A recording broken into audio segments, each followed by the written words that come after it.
Hello बच्चों, आज की वीडियो में अपन निपुण भारत अंकुर अभ्यास पुस्तिका जो भाषा हिंदी की और कक्षा 4 की है में सप्ताह 3 दिवस 1 से लेके 6 तक का अध्ययन करेंगे। तो चलो स्टार्ट करते हैं।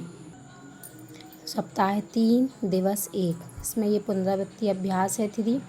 इसमें भी चित्र में कौन कौन है, मतलब एक चित्र बना हुआ है जिसमें चर्चा के बिंदु हैं।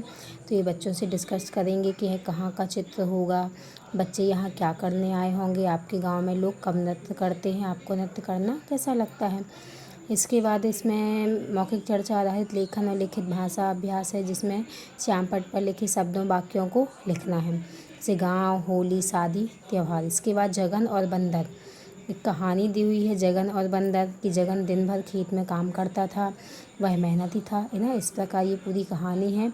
फिर इस कहानी को पढ़कर इसके मौखिक प्रश्न और लिखित प्रश्नों का उत्तर देना है। जैसे कि लिखित प्रश्न में लिखा है कि माँ ने खाने में मिर्ची क्यों मिला दी थी। तो जब आप ये कहानी पढ़ेंगे पूरी तो उसका उत्तर आपको आसानी से मिल जाएगा।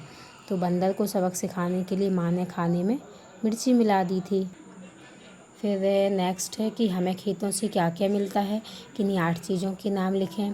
तो बच्चे लिखेंगे जैसे अनाज, गेहूँ, चावल, मक्का, चना, मूंग, फल, सब्जी। फिर धारा प्रवाह पठन में भी खरगोश की चाहत कहानी दी हुई है कि खरगोश आदमी बनना चाहता था। उसने एक किसान से कहा मुझे आदमी बनना है। इस प्रकार ये पूरी कहानी दी हुई है।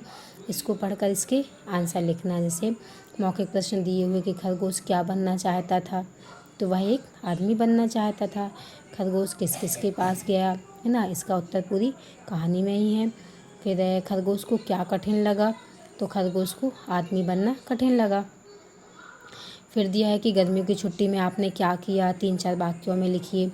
तो बच्चे लिखेंगे कि गर्मी की छुट्टी में खूब मौज मस्ती की और नई नई चीज़ें सीखी, अपने परिवार के साथ नाना नानी के घर घूमने गए थे। फिर है स्वतंत्र पठन में कि साहेबपुर से 5 किलोमीटर दूर एक गांव है पहावाड़ी। यह गांव पहाड़ी पर बसा है, पहाड़ी पर घुमावदार रास्ता है।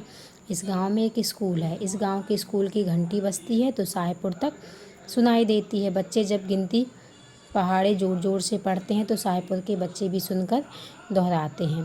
फिर इसके अनुसार प्रश्न दिया हुआ कि साहेबपुर से पहावाड़ी कितनी दूर है, तो 5 किलोमीटर। स्कूल की घंटी कहाँ तक सुनाई देती है, तो साहेबपुर तक सुनाई देती है।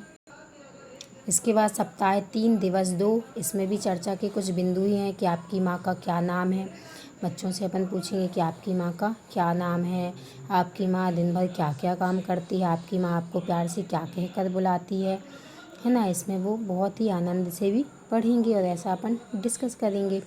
फिर मौखिक चर्चा आधारित लेखन लिखित भाषा विकास में भी शब्दों और वाक्यों को लिखना। जैसे मेरी माँ का नाम श्रीमती सुमन वर्मा है।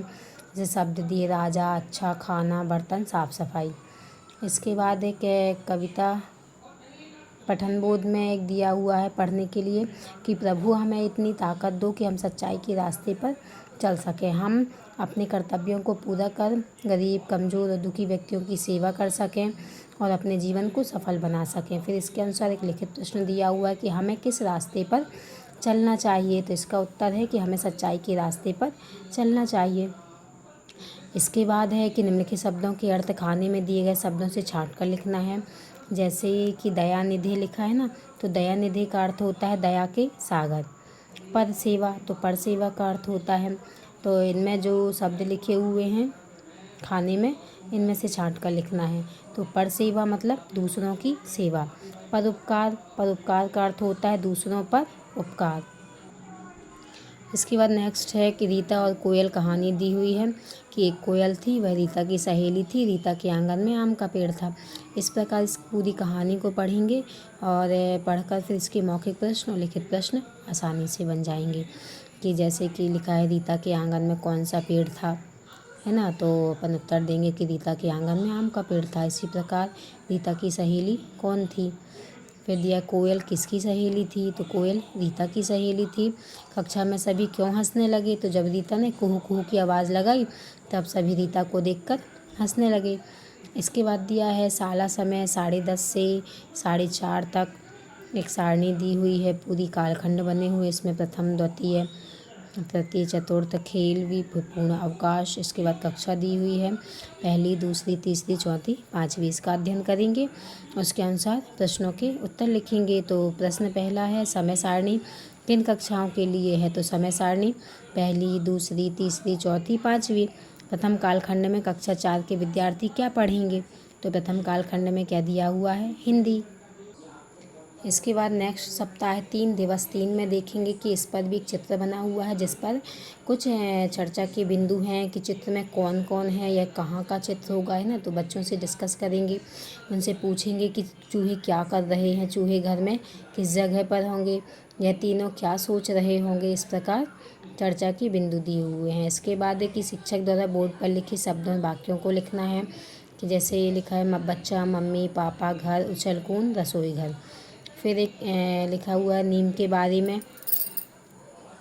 लिखा हुआ है कि मैं नीम हूँ, मैं लगभग हर जगह होता हूँ, गांव हो या शहर मुझे सभी जानते हैं, है ना। इस प्रकार ये पूरी कहानी पढ़ेंगे और उसके बाद उसके मौखिक प्रश्न और लिखित प्रश्न होंगे। तो जैसे फोड़े फुंसियों को कैसे ठीक किया जा सकता है, तो नीम की छाल से फोड़े फुंसियों को ठीक किया जा सकता है। इसके बाद वाक्यों को पढ़िए और लिखिए, मतलब इन वाक्यों को अपन को पढ़ना है और ज्यों का त्यों लिख देना है। जैसे कि मेरे आंगन में नीम का पेड़ है, तो अपन मेरे आंगन में नीम का पेड़ है अपन ने पढ़ लिया, फिर उसे ज्यों का त्यों ही लिख देना है कि मेरे आंगन में नीम का पेड़ है। इसके बाद बच्चों दूसरा लिखा है कि बरगद का पेड़ घनी छाया देता है, तो इसे भी अपन ज्यों का त्यों लिख देंगे कि बरगद का पेड़ घनी छाया देता है। फिर है शब्दों का वाक्यों में प्रयोग करना है, कुछ शब्द दिए हुए तो उनका वाक्यों में प्रयोग करना है। जैसे कीड़ा, तो फलों में कीड़े लग गए हैं। घनी, नीम के पेड़ की छाया घनी होती है। इसके बाद एक कहानी दी हुई है, शेर से सामना। एक किसान खेत में काम कर रहा था, तभी एक शेर सामने आ गया, है ना। इस प्रकार ये अपन पूरी कहानी पढ़ेंगे तो फिर अपन को क्या है, इसके मौखिक प्रश्न भी मिल जाएंगे। जैसे किसान के सामने कौन आ गया था, तो तभी एक शेर सामने आ गया था, तो किसान के सामने शेर आ गया, हाँ शेर आ गया था। फिर शेर क्यों भाग गया, है ना, वह पूरी कहानी के अंदर ही इसका उत्तर लिखा हुआ है। इसके बाद दिया है कि नीम या आम के पेड़ विषय पर 2 वाक्य लिखिए। या तो आप नीम के बारे में लिख सकते हैं या फिर आम के बारे में। जैसे लिखा है कि नीम के पेड़ की छाया घनी होती है, नीम एक औषधीय पेड़ है। फिर दिया हुआ है स्वतंत्र पठन में कि पेड़ हमें छाया देते हैं, पेड़ों से हमें फल भी मिलते हैं, लकड़ी भी मिलती है, पेड़ों पर बच्चे झूला भी डालते हैं और पेड़ पर पक्षी अपना घोंसला बनाते हैं। तो इस प्रकार लिखित प्रश्न दिया हुआ है कि आप झूला कहाँ डालते हैं, तो बच्चे क्या बताएंगे कि हम पेड़ों पर झूला डालते हैं। फिर शिक्षक द्वारा बोले गए शब्द वाक्य लिखना है, जो शिक्षक बोलेंगे शब्द वाक्य उन्हें लिखना है। जैसे अमरूद, नीम, निबोरी, छाया। फिर नेक्स्ट है कि सप्ताह 3 दिवस 4, इस पर भी चित्र पर चर्चा के बिंदु हैं, है ना। तो बच्चों से डिस्कस करेंगे कि आपके गांव या शहर में कौन कौन से पेड़ हैं, सबसे बड़ा पेड़ कौन सा है और कहाँ पर है, सबसे छोटा पेड़ कहाँ है ना, और कौन सा है। इसके बाद है पठन बोध में है शेर साहब की पूंछ, कहानी दी हुई है। इस कहानी को पूरा पढ़कर इसके मौखिक प्रश्न और लिखित प्रश्न के उत्तर मिल जाएंगे। जैसे लिखा, शेर ने क्या बहाना किया, तो शेर ने मरने का बहाना किया। फिर है सुलेख लिखवाना है ना, तो सुलेख लिखना है। जैसे शेर बूढ़ा हो गया था, शेर और लोमड़ी दोनों दोस्त थे। फिर है इन शब्दों के लिए एक नया वाक्य बोलिए और लिखिए। जैसे दिया कठिन, तो बूढ़े शेर को शिकार करना कठिन लग रहा था। फिर है शिकार, शेर खरगोश का शिकार करना चाहता था। इसके बाद फिर एक कांच वाला और बाघ की कहानी दी हुई है ना। तो बच्चों आप ये पूरी इस कहानी को पढ़ेंगे, उसके अनुसार फिर हमें मौखिक प्रश्न और लिखित प्रश्न भी मिल जाएंगे। जैसे दिया है कि बाघ क्या कहकर जंगल में भाग गया, तो मैं एक बाघ और लेकर आता हूँ, यह कहकर बाघ जंगल में भाग गया। फिर दिया है कि आपने मेले या बाज़ार में जाकर क्या क्या खरीदा ना, तो बच्चे लिखें खिलौने, मिठाई, कपड़े, जूते। इसके बाद दिया है कि कल रमा आम के बाग में गई, उसने बाग में एक बकरी देखी, बकरी गुमसुम थी, वह पत्तियां भी नहीं खा रही थी। रमा को लगा बकरी बीमार है, रमा बकरी के पास गई, उसने बकरी को पानी पिलाया, कान भी छूकर देखे, कान ठंडे थे। रमा समझ गई कि बकरी बीमार है। तो मौखिक प्रश्न हुआ है। मौखिक प्रश्न दिया है कि रमा को क्यों लगा कि बकरी बीमार है, क्योंकि उसने जैसे ही कान छुए तो छूकर देखे तो कान ठंडे थे ना, और वह गुमसुम भी थी उस टाइम पे। तो फिर लिखित प्रश्न है कि बकरी को पानी किसने पिलाया, तो बकरी को पानी रमा ने पिलाया है। जैसे श्रुतलेख लिखा है कि शिक्षक द्वारा बोले गए शब्दों और वाक्यों को लिखना है, जैसे बकरी, शेर, नदी, कांच वाला। इसके बाद सप्ताह 3 दिवस 5, इस पर भी मौखिक भाषा विकास में चित्र पर चर्चा के बिंदु हुए हैं कि चित्र पर कौन कौन है, यह कहाँ का चित्र होगा, बच्चे इस तोते का पीछा क्यों कर रहे होंगे, इस प्रकार है ना। फिर है एक गिलहरी पाठ है ना, उसे पाठ का इसमें पठन दिया है कि एक गिलहरी एक पेड़ पर बना रही है अपना घर, देखभाल कर उसने पाया खाली है उसका कोटर, कभी इधर से कभी उधर से फुदक फुदक घर घर जाती, चिथड़ा गुदड़ा सुतली तागा ले जाती जो कुछ पाती। इसके अनुसार मौखिक प्रश्न दिया हुआ कि गिलहरी अपना घर कहाँ बना रही है, तो बच्चे क्या बताएंगे कि वह कोटर पर अपना घर बना रही है ना, पेड़ पर। एक गिलहरी पेड़ पर बना रही है अपना घर, तो गिलहरी अपना घर कहाँ बना रही है, पेड़ पर। गिलहरी का कोटर कैसा है, तो गिलहरी का कोटर खाली है। फिर है इस तरह लिखना जैसे बहुवचन में लिखना, जैसे गिलहरी का गिलहरियाँ, तो चूहा का चूहे, तितली तितलियाँ, लड़का लड़के। शिक्षक 5 शब्द या 2 वाक्य बोलकर लिखवाएंगे। जैसे लिखा है कि मुझे गिलहरी बहुत पसंद है, बच्चे स्कूल जा रहे हैं। इसके बाद फिर एक कहानी दी हुई है कि एक जंगल में बूढ़ा और बुढ़िया रहते थे ना, इस प्रकार इस कहानी को आप पूरा पढ़ेंगे, उसके अनुसार मौखिक प्रश्न और लिखित प्रश्न के आंसर मिल जाएंगे।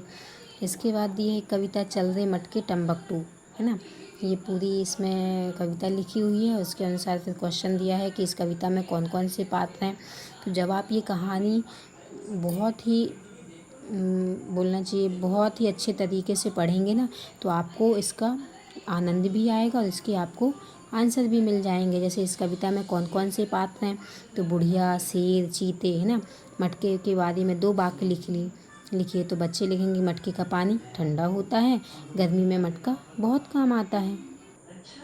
इसके बाद सप्ताह 3 दिवस 6, इस पर भी चित्र पर चर्चा के कुछ प्रश्न दिए हुए हैं। इसके बाद पठन बोध में वही जो गिलहरी अपन ने पढ़ा है ना, तो गिलहरी की आवाज़ कैसी होती है, गिलहरी की आवाज़ मधुर होती है। कोटर में और कौन कौन से पक्षी अपना घर बना सकते हैं, तो गिलहरी, कठफोड़वा, उल्लू आदि। फिर मौखिक चर्चा में आए शब्दों को बोर्ड से देखकर लिखना है, तो खाना, टंकी, घड़ा, चम्मच, कढ़ाई। फिर आपको खाने में कौन कौन सी सब्जियां पसंद है, 3 के नाम, है ना, जो भी पसंद है सब्जियां वो लिख दीजिए, जैसे गोभी, बैगन, भिंडी। इसके बाद दिया है कि दिए गए शब्द के साथ आने वाले उचित शब्द लिखना है, जैसे देख, देख का रेख, साज, सज्जा, अजब, गजब, ठीक ठाक। फिर गिलहरी के बारे में 2 वाक्य लिखे, जैसे गिलहरी बहुत मधुर गाती है, गिलहरी कोटर में अपना घर बनाती है। फिर धारा प्रवाह पठन में है कि बरसात के दिनों में जब हवा में अटकी पानी की बूंदों पर सूर्य की किरणें पड़ती हैं तब आकाश में इंद्रधनुष बनता है। यह सवेरे पश्चिम दिशा में और शाम को पूर्व दिशा में दिखाई देता है। इसमें बैगनी, जामुनी, नीला, हरा, पीला, नारंगी और लाल रंग होते हैं। फिर इसमें मौखिक प्रश्न देखिए, इंद्रधनुष कब दिखाई देता है ना, और इंद्रधनुष में कौन कौन से रंग होते हैं।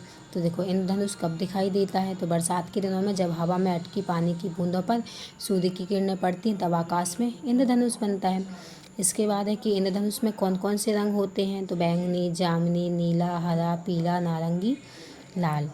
इसके बाद फिर एक कविता दी हुई है कि कोयल बोले कुहू कुहू, बिल्ली बोले म्याऊं, मीठी बोली सुनना है तो आना मेरे गाँव, बंदर कूदे डाली डाली, बरगद देता छाँव, शुद्ध हवा अगर पाना है तो आना मेरे गांव।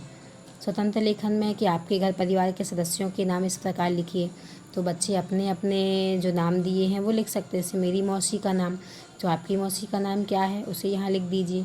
फिर अपने मम्मी का नाम बता दीजिए, पापा जी का नाम क्या है वो। फिर शिक्षक द्वारा बोले गए शब्दों और वाक्यों को लिखिए, जैसे अनजान, आशीर्वाद, मधुर, गिलहरी। तो इस प्रकार अपन ने सप्ताह 3 दिवस 1 से दिवस 6 तक कंप्लीट कर लिया है। धन्यवाद।